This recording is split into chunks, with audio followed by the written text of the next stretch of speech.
యోధుడు అభయహస్తంతో ఎల్లవేళలా మనల్ని కాపాడే ఆ పవనపుత్రుడిని ఇప్పుడు మనసారా స్తుతించుకుంటూ శ్రీ పంచముఖ ఆంజనేయ స్వామిగా అవతారమెత్తిన కథ దృశ్య రూపంలో తిలకిద్దాం రండి.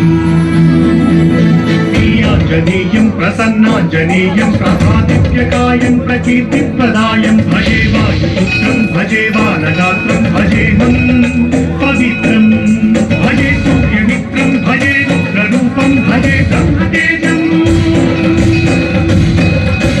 అది రామాయణ మహాయుద్ధం భీకరంగా సాగుతున్న తరుణం.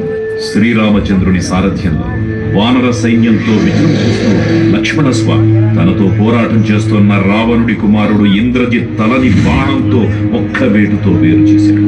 ఇంద్రజిత్ మరణం విన్న రావణుడు ఆవేశంతో ఊగిపోయాడు. ప్రతీకారం కోసం పాతాళ లోకాధిపతి తన సోదరుడులైనటువంటి మహిరావణుడి సహకారం కోరాడు.